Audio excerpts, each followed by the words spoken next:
Hola, ¿qué tal están? Comentario del libro Psicología y Epistemología de Jean Piaget. Ciertamente la obra de Jean Piaget es muy conocida, pero realmente ha influido mucho en la psicología contemporánea, la del siglo XX especialmente, y también en el siglo XXI, y también es un gran filósofo. Jean Piaget nació en 1896 en Suiza. En 1906 comienza sus estudios secundarios y ya manifiesta una inclinación precoz por el estudio de los fósiles, las aves y los moluscos. En 1907 publica su primera monografía, Un gorrión albino. En 1911 escribe varias monografías sobre los moluscos de Suiza, Saboya y Bretaña. Su conciencia científica entra en lucha o en colisión con sus creencias religiosas. En 1915 concluye sus estudios secundarios. Lee filosofía, lee las obras de Kant, de Bergson, de sociología, lee autores como Comte, Spencer, Durkheim, y en psicología lee especialmente a William James y Janet, etc. Escribe también una novela filosófica, Búsqueda. En 1918 se doctora en Ciencias Naturales con una tesis sobre los moluscos de Vallée, estudios de psicología en Zúrich. En 1919 estudios de lógica y psicología en la Sorbona de París y comienza ya sus investigaciones en el campo de la psicología infantil. En 1923 publica El lenguaje y el pensamiento en el niño. En 1924 El juicio y el razonamiento en el niño, otra obra. En 1929 es designado profesor de Historia del Pensamiento Científico en la Universidad de Ginebra y publica dos nuevas monografías. En 1937, en el Congreso Internacional de Psicología celebrado en París, da a conocer los resultados de sus investigaciones sobre las estructuras del pensamiento infantil, titulado La construcción de lo real en el niño. En 1940 es nombrado catedrático de Psicología Experimental y director del Laboratorio de Psicología de la Universidad de Ginebra. Participa también en la fundación de la Sociedad Suiza de Psicología, de la que se convierte en presidente. Y también dirige la Revista Suiza de Psicología. En 1947 escribe y publica Psicología de la Inteligencia. En 1950 es designado miembro del Consejo Ejecutivo de la UNESCO. En 1956 crea el Centro Internacional de Epistemología Genética, que adscrito a la Universidad de Ginebra reúne especialistas en diversas disciplinas científicas. En 1963 concluye su periodo de profesor en la Sorbona de París. En 1964 publica 6 estudios de psicología y en el año 1980 Jean Piaget muere en Ginebra. A partir de ahora haré algunos comentarios sobre una parte de este libro que se titula Psicología y Epistemología, concretamente el capítulo 5, donde escribe sobre la relación de las ciencias con la filosofía.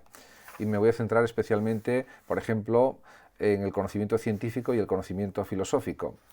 En este sentido, escribe el propio Piaget: no debemos engañarnos, la unidad de la ciencia, que es nuestro objetivo común en el sentido de concebir dicha unidad como un conjunto de interdependencias y complementariedades entre las diferentes disciplinas, sin intentar ninguna uniformización artificial. La unidad de la ciencia, digo, solo puede hacerse a expensas de la filosofía.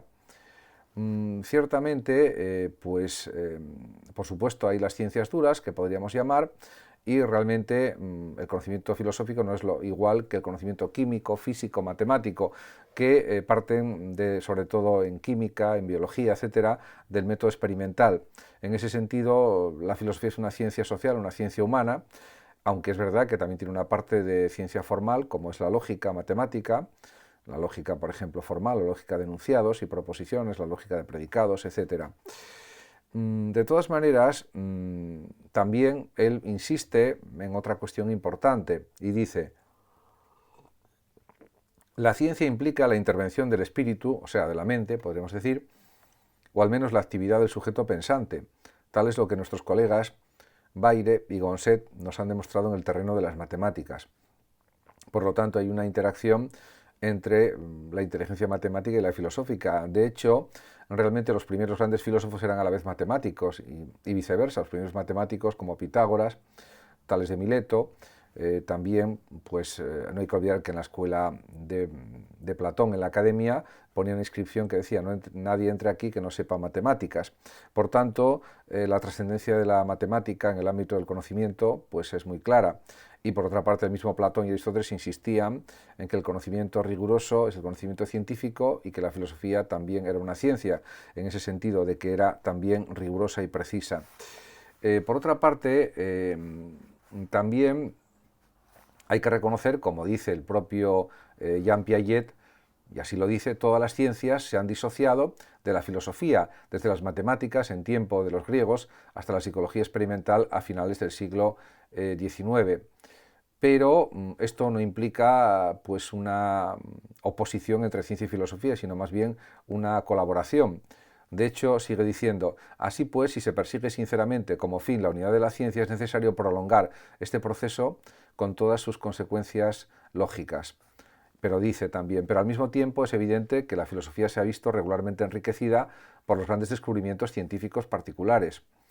En efecto, porque al final existe también la filosofía de la ciencia, la historia de la ciencia, la propia epistemología, que trata de la teoría del conocimiento, en definitiva, los problemas del conocimiento, que son problemas también de tipo científico, de un tipo tal que se manifiesta en los conocimientos de la matemática, de la física, de la química, también de la filosofía y de todas las ciencias en general. Incluso el mismo Piaget indica lo siguiente: ni siquiera hará falta recordar que el platonismo nació de la reflexión sobre la verdad matemática, el aristotelismo del descubrimiento de la clasificación biológica, el cartesianismo de la aplicación del álgebra a la geometría, el leibnizianismo del cálculo infinitesimal y el kantismo de la ciencia newtoniana. En efecto, el propio Kant tenía una gran admiración por los descubrimientos científicos realizados por Newton, por Isaac Newton, por sus Principia Mathematica, etc., y consideraba que eso era el prototipo de ciencia ya segura y definitiva, tanto para la matemática como para la física, cosa que no fue así realmente, pero que es lo que se pensaba generalmente en el siglo XVIII.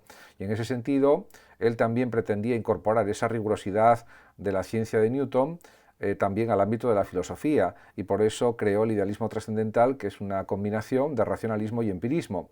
En ese sentido, el empirismo está en relación también con los planteamientos newtonianos, con los planteamientos de Hume, de Locke, que también eran grandes pensadores empiristas, y en relación con el cálculo infinitesimal, que descubrió primero el propio Newton y después Leibniz, pues efectivamente es otra muestra, diríamos, de la potencia del cálculo matemático y de la precisión del mismo, y es algo también analizable y estudiable desde un planteamiento filosófico, sin ninguna duda.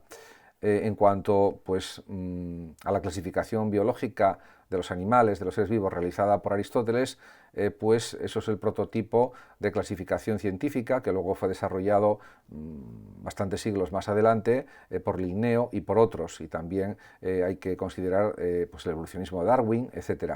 En definitiva, realmente todo esto nos indica que la interacción entre filosofía y matemática, entre filosofía y ciencia, es continua, es constante, y en efecto también podemos pensar en que la verdad matemática era el prototipo de conocimiento seguro y evidente, y eso lo traslada Platón al ámbito filosófico.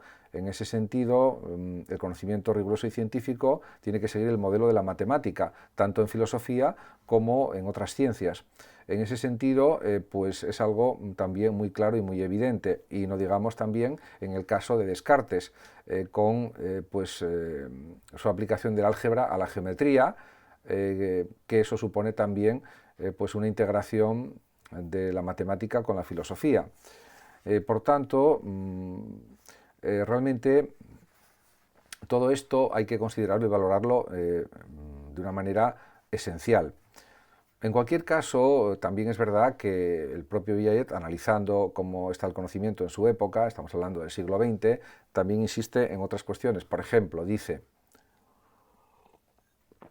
de acuerdo con una opinión habitual, consagrada por la tradición universitaria oficial, existen dos tipos de conocimientos: uno científico, que se enseña en una facultad aparte, Ciencias o Filosofía 2, y otro filosófico, que se enseña en la Facultad de Letras, Filosofía 1. Pero esta oposición, dice Piaget, que entraña resultados catastróficos, nunca suficientemente denunciados, porque priva a la mayoría de los filósofos de la competencia técnica necesaria para hablar de las condiciones del saber y a la mayoría de los científicos de los beneficios de la reflexión crítica, cuyos términos fueron renovados por la revolución copernicana realizada por Immanuel Kant, esta oposición, digo, no puede justificarse en principio. En efecto, esto sigue sucediendo todavía en el siglo XXI. Hay numerosos filósofos que insisten en estas cuestiones. En efecto, el propio Gustavo Bueno es un ejemplo magnífico de cómo él integraba los saberes de las ciencias particulares en su saber filosófico. Y en ese sentido, pues lo lógico sería que los filósofos supieran también suficientemente de física, de matemáticas y de otras ciencias duras como química, etcétera, medicina, etcétera, porque de esa manera pues son mejores filósofos. Esto es algo claramente evidente. En cualquier caso, es verdad que también no se puede ser especialista en todo y, claro, pues los hombres que se dedican a la ciencia, las personas que se dedican al saber, no pueden ser expertos a la vez en varias ciencias, porque realmente es una labor pues muy dura y que no se le puede exigir a las personas. En cualquier caso, sí es cierto que tener unos conocimientos básicos o adecuados de las distintas ciencias siempre es una ayuda inmensa para el desarrollo de los sistemas filosóficos y también para el análisis de lo que es la ciencia. De hecho, la filosofía de la ciencia parte también del estudio de lo que son las teorías, las definiciones, lo que son los métodos científicos, el método hipotético-deductivo, el método inductivo, los métodos axiomáticos, por ejemplo, en lógica, etc. En definitiva, se trata de analizar los procedimientos científicos de la forma más rigurosa y precisa posible y de esa manera acceder mejor pues a los problemas científicos y también intentar resolverlos, sobre todo a la metodología científica. Podemos, por ejemplo, pensar en Mario Bunge, que tiene pues un tratado muy extenso sobre la investigación científica, y el propio Bunge es una muestra de esto que digo, ya que es a la vez filósofo y físico de profesión. Por supuesto, no se puede exigir a todos los filósofos que a la vez sean físicos, biólogos, médicos, químicos, etcétera, porque pues es una exigencia excesiva, como es natural. Pero sí es verdad que esta integración de la ciencia y la filosofía es posible y realizable, sobre todo en cuanto a los métodos científicos, los procedimientos que usan también pues los que se dedican a estas ciencias. Eso se puede analizar, se puede comparar, se puede discutir, reflexionar, y a la vez también los científicos tienen que usar quizás más la capacidad crítica, la reflexión crítica, de la que pueden usar continuamente, pues utilizarla más todavía, si cabe, teniendo los instrumentos del pensamiento filosófico, la capacidad reflexiva que posee la filosofía, o que poseen los que se dedican a la filosofía, para ser más exactos. El propio Hegel, por ejemplo, pues leía absolutamente de todo, leía sobre cálculo infinitesimal, leía sobre matemáticas, en definitiva, leía sobre física, sobre astronomía, cualquier conocimiento pues le era necesario para su formación, y él pues en ese sentido lo hacía. Por tanto, diríamos que esa integración de filosofía y ciencia es algo absolutamente necesario, de la mejor forma posible, por supuesto. Pues también se podría pensar en que la diferencia básica entre filosofía y ciencias es que la filosofía pues es un saber más bien generalista, y en cambio las ciencias son saberes particularistas.